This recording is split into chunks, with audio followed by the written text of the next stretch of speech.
नमस्कार दर्शक बंधु, आज हूँ सोमवार दिन अक्टोबर मास 20 तारीख। आसतु जानिबा आजर संपूर्ण खबर और देश दुनियार सबु बड़ खबर उपरे नजर पकाइबा।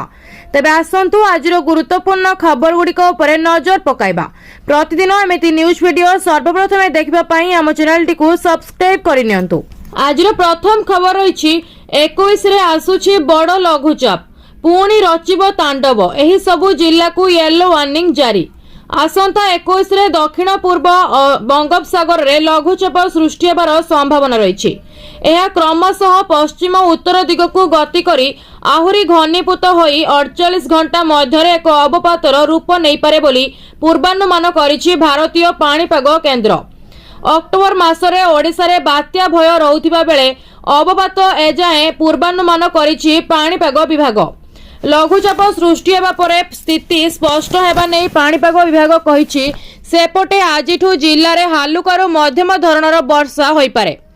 विशेष करी दक्षिण और उपकूल ओडिशा रे वर्षा हेबार संभावना रही। अक्टोबर 19 एसबु जिल्ला को वार्निंग। आज किछि जिल्ला रे हालुकारू मध्यम धरणर वर्षा संभावना रही। बिजुली घड़घड़ी सह वर्षा होई पारे।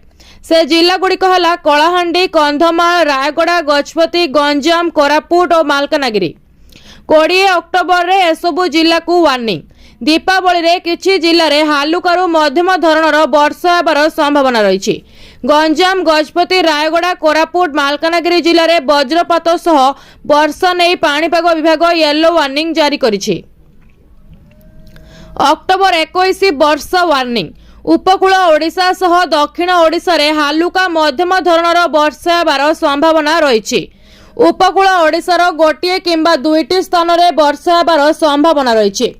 गजपति और गंजाम जिल्ला रे घड़घड़ी बिजुली सह वर्षा हेबार संभावना रही। एही दुईटी जिल्ला को येलो वार्निंग जारी करिछि पाणीपाग विभाग। 22 अक्टोबर वर्षा वार्निंग। हालुकारू मध्यम धरणर वर्षा नहीं चेतावनी दिया जाइछि। जिला गुड़िक है गंजाम, गजपति, रायगड़ा, कोरापुट और मालकानगिरी जिले में गोटे किंबा दुईटी स्थान में वर्षा हेबार संभावना रही। परवर्ती खबर रही पीएफ टंका उठाण नियम रे हेला व्यापक परिवर्तन। जानतु नुआ नियम रे केते लाभवान हेबे लोके। कर्मचारी भविष्य निधि पांठी संगठन एहार 300 नियुत रु अधिक ग्राहकों पई आंशिक उठाण नियम को उदारीकरण घोषणा करिछि। श्रम मंत्री मनसुख मांडविया अध्यक्षतार ईपीएफओ सर्वोच्च निष्पत्ति ग्रहणकारी संस्था केंद्रीय ट्रस्टी बोर्ड एक बैठक में गुरुत्वपूर्ण निष्पत्ति निया जायछि। श्रम मंत्रालय द्वारा जारी एक विवृत्ति अनुसार यह नूतन नियम गुड़िक ईपीएफ सदस्यों जीवन को अधिक सुविधाजनक करने उद्दिष्ट। 100% उठाण परिसर वृद्धि करा जायछि। कर्मचारी भविष्य निधि पांठी संगठन सदस्य माने एबे सेमानकर संपूर्ण योग्य बालांस 100% पर्यंत उठाण करि परिबे, जेउथिरे कर्मचारी एवं नियुक्तिदाता उभयक अवदान अंतर्भुक्त। पूर्व नियम अनुसार सदस्य माने केवल बेकारी किंबा अवसर ग्रहण समय सेमानकर संपूर्ण पीएफ बालांस उठाई पारुथिले। सही समय सदस्य माने चाकरी रे जोग देबार गोटे मास परे सेमानकर पीएफ बालांस 75% एवं चाकरी छाड़ीबार 2 मास परे बाकी 15% उठाण करि परिबे। परवर्ती खबर रही सुभद्रा योजना को नहीं आसिला बड़ खबर। जानतु केउ मानको मिलिबनी सुभद्रा। सुभद्रा को नहीं आसिला बड़ खबर। 18,000 टंका वृत्ति पाउथिले सुभद्रा पाई अयोग्य हेबे छात्री। कौनसी छात्री को केंद्र किंबा राज्य सरकार 18,000 किंबा यह द्वारा अधिक टंकार आर्थिक सहायता मिलुछि कि? जदि आपण एपरी सरकारी सहायता पाउथिबे तेबे सुभद्रा योजना रू बाद पड़िबे। एने 2 विभाग रिपोर्ट मागिला महिला शिशु विकास विभाग, उच्च शिक्षा विभाग एवं अनुसूचित जाति जनजाति और संख्यालघु विभाग सचिव को पत्र लिखिछि विभाग।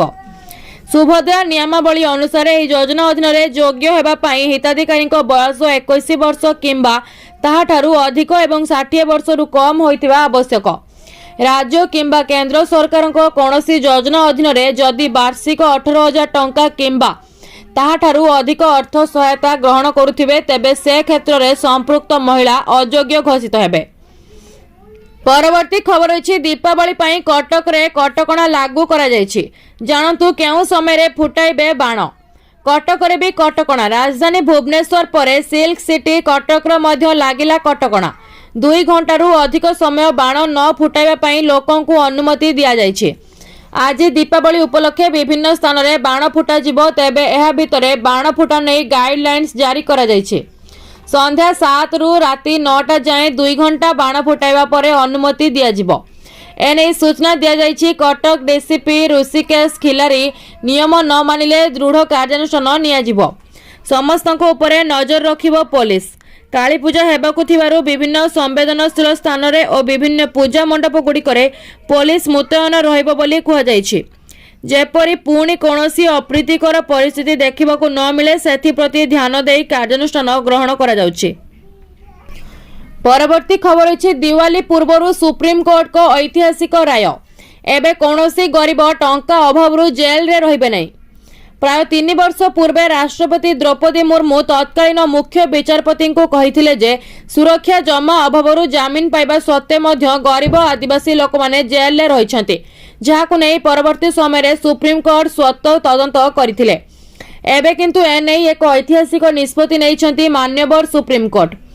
अनन्य एसओपी सुप्रीम कोर्ट एक अनन्य एसओपी प्रस्तुत करिसंति। एहा व्यतीत देशर सर्वोच्च न्यायालय निर्देश देइछन्ति जे जदि कोनोसी अपराध पई गिरफ होइथिबा एवं विचार समय रे जेल ले थिबा कोनोसी गरीब व्यक्ति जामिन राशि देबाकू अक्षम हुअंती, तेबे सरकार सेमानक मुक्ति सुनिश्चित करिवे। एहा स्पष्ट भाबरे कुहा जायछि जे जिला आईन सेवा प्राधिकरण माध्यम रे सरकार सुरक्षा जमा प्रदान करिवे। सुप्रीम कोर्ट ए नूतन एसओपी आमिकस क्यूरी परामर्श को अंतर्भुक्त करी प्रस्तुत करिसंति। विचारपति एम सुंदरेश एवं एसएससी शर्मा को एक खंडपीठ आमिकस क्यूरी एवं वरिष्ठ वकील सिद्धार्थ लुथ्रा एवं अतिरिक्त सिलिसिटर जनरल ऐश्वर्य भाटी परामर्श को अंतर्भुक्त करथिले। परवर्ती खबर अछि राजधानी रे झारखंडी नाबालिका दुष्कर्म मामला 4 जन को गिरफ्त करिछि कमिशनरेट पुलिस। राजधानी रे झारखंडी नाबालिका दुष्कर्म मामला रे 4 जन को गिरफ्त करिछि कमिशनरेट पुलिस। मुख्य अभियुक्तों सह 2 दलाल और घर मालिकों को गिरफ्त करिछि पुलिस। नाबालिका को कैपिटल हॉस्पिटल ले छाड़ी दे जाइथिले मुख्य अभियुक्त। हॉस्पिटल ले दिया जाइथिबा फोन नंबर आधार रे पुलिस अभियुक्तों पाखरे पहुंचिछि। जेरा परे पूरा सत सामना को आसिछि। गिरफ अभियुक्तों को चिन्हट करिसंती पीड़िता। अभियुक्तों विरोध रे पाक्सो एक्ट लगाइछि पुलिस। एहा सह झारखंड पुलिस सह जोगाजोग करा जाइथिबा कहिसंती पुलिस कमिशनर। जणे 16 वर्षीय नाबालिका गणदुष्कर्म शिकार होइथिबा अभियोग होइथिला। सूचना अनुसार गुरुवार राति प्राय 8टा बेले अशोक नगर रे रक्ताक्त अवस्था रे पड़िथिले नाबालिका जनक। किछि लोक जनपथ कड़रू तांको उद्धार करी कैपिटल हॉस्पिटल को नेबा सह पुलिस को खबर देइथिले। प्राथमिक भावे नाबालिका सह यौन उत्पीड़न स्पष्ट होइथिला बेले कैपिटल थाना रे मामला रुजु होइथिला। परवर्ती खबर अछि दीपावली हेउछि आलोक और आनंदर पर्व। मुख्यमंत्री मोहन चरण माझी आलोकर पर्व पवित्र दीपावली अवसर में राज्यवासी को शुभेच्छा जणाइछन्ति। वीडियो वार्ता जारी करी मुख्यमंत्री राज्यवासी को दीपावली शुभेच्छा जणाइछन्ति। एही अवसर में से कहिछन्ति राज्यर भाई भौणी मानकु दीपावली शुभेच्छा जणाउछि। दीपावली हेउछि आलोक और आनंदर पर्व बोली से कहिछन्ति। दीपावली अवसर में मुख्यमंत्री कहिछन्ति ज्ञानर आलोक मनिषकु अज्ञानर अंधकारु उद्धार करिथाय। नुआ आशा नुआ स्वप्न और नुआ लक्ष्य सहित सुंदर और समृद्ध भविष्यत को स्वागत करने पाई दीपावली उत्सव आमको प्रेरणा देइथाय। असत्य और आनंदर अंधार को भेदी सत्य और न्यायर आलुओ जीवन में परिप्रकाश करिथाय। यह आशा विश्वास और दृढ़ प्रतिबद्धतार पर्व। प्रकृति और परिवेश को सम्मान जणाई चलित वर्ष एक प्रदूषण मुक्त सबुज दीपावली पालन करने अहंकार और दानवीय प्रकृतर अमाखी अंधार को अंधकार को भीतर को दया क्षमा प्रेम और मानविकता को आलुओ देखाइबा। परवर्ती खबर अछि दीपावली पूर्वरु सुना रूपारे बड़ परिवर्तन। कमिला दर दुकान रे लोकंक प्रबल भिड़। जानतु केते कमिला। दीपावली पर्व रे सुना एवं रूपा किनिबा को योजना करुथिबा ग्राहक मानक पई खुशी खबर। धनतेरस रे सुना मूल्य रे एही ह्रास देखा जाइथिला एवं सुना मूल्य प्रति 10 ग्राम 2400 ह्रास पाइथिला। छोट दीपावली रविवार पड़ुथिबारु मूल्य रे कौनसी परिवर्तन हेबो नाही, तेणु आपण टिके कम मूल्य रे सुना किनि परिबे। अक्टोबर 19 तारिख रे सुनार मूल्य प्रति 10 ग्राम पिछा 1,32,000 रहिबो। Indian Boolean and jewellers association अनुसार धनतेरस पूर्वरु 99.9% शुद्धता विशिष्ट सुनार मूल्य गोटे दिन पूर्व 3200 वृद्धि पाई रेकर्ड स्तर में पहुंचीला किंतु 18 अक्टोबर रे यह ह्रास पाइथिला। भुवनेश्वर बजार रे केते अछि रेट सेहीपरि भुवनेश्वर 24 कैरेट सुना मूल्य 10 ग्राम पिछा 1,32,770 टंका थिबा बेले 22 कैरेट सुनार मूल्य 1,21,700 टंका को पहुंची। परवर्ती खबर अछि देश को प्रधानमंत्री मोदी को दीपावली उपहार। चलित पार्वण ऋतु में भारत को प्रारंभिक दीपावली उपहार मिली। यह रंगीन कागज रे गुड़ा होइतिबा उपहार नुहे बरं एक नीतिगत उपहार। प्रधानमंत्री नरेंद्र मोदी द्वारा सांप्रतिक जीएसटी हार ह्रास देशव्यापी किणाबिका और वाणिज्य कारोबार वृद्धि करिछि। ए वर्षर नवरात्रि को गत किछि वर्ष मध्यरे सबुठारु बड़ क्रय उत्सवर परिणत करिछि। अत्यावश्यक एवं नित्य व्यवहार्य सामग्री उपरे कम टिकस साधारण भरिबार आश्वस्ति दैछि, बजार को शक्ति दैछि एवं भारतर सबुठारु समृद्ध दीपावली पई क्षेत्र प्रस्तुत करिछि। सूचनायोग्य मुद्रास्फीति गत 8 वर्ष मध्य सर्वनिम्न स्तर में पहुंची। सीपीआई मुद्रास्फीति मात्र 1.54% रे पहुंचथिबा बेले खाद्य मुद्रास्फीति नकारात्मक होइछि।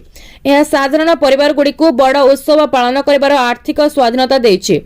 जीएसटी हार ह्रास पाइबा सहित मूल्य कमिछि एवं क्रय शक्ति वृद्धि पाइछि। पार्वण एवं विवाह ऋतु पूर्व जीएसटी ह्रास जोगु ग्राहक मानक मध्यरे उत्साह वृद्धि पाइछि एवं फलाफल प्रत्येक क्षेत्र में दृश्यमान होउछि। परवर्ती खबर अछि एही दिन पुणी आसीबो पीएम किसान 2000 टंका। जानतु जरूरी सूचना। प्रधानमंत्री किसान योजनार 20तम किस्ती अगस्त 2 तारिख रे जारी होई सारिछि। हेले जो माने एही दिन पाई नाहांती तांको पाई खुशी खबर। पुणी मिलिबो सही मानकु जे गत 2 तारिख रे दिन पाई नाहांती तांकु 2000 टंका। हाँ दर्शक बंधु, एहा द्वारा कोटी कोटी चाषी मानकु एक बड़ आश्वस्ति मिलिबाकु जाउछि। यदि आपण माने प्रधानमंत्री किसान सम्मान निधि योजनार हिताधिकारी तेबे आपणक अकाउंट को खूब शीघ्र 2000 टंका स्थानांतर कराजिबो बोली सरकारी सूचना दैछन्ति।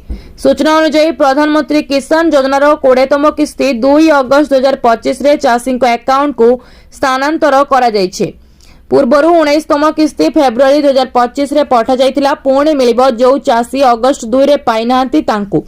सरकार स्पष्ट करिसेंति जे केवल सही चाषी मानकु ए किस्ती मिलिबो जो माने प्रधानमंत्री किसान सम्मान निधि पोर्टल रे पंजीकरण समाप्त करिसेंति एवं जहांको पाखरे कृषक परिचय पत्र थिबो। एपरि समय जो चाषी मानकर एपर्यंत ए प्रक्रिया गुड़िक समाप्त करिनांती सेमाने यथाशीघ्र पंजीकरण करिनेबा उचित लाभ पाइबा पई। आउ ई केवाईसी मध्य करिनांती तेबे करिनेबा उचित, नहले पीएम किसान टंका अटकी जाई पारे।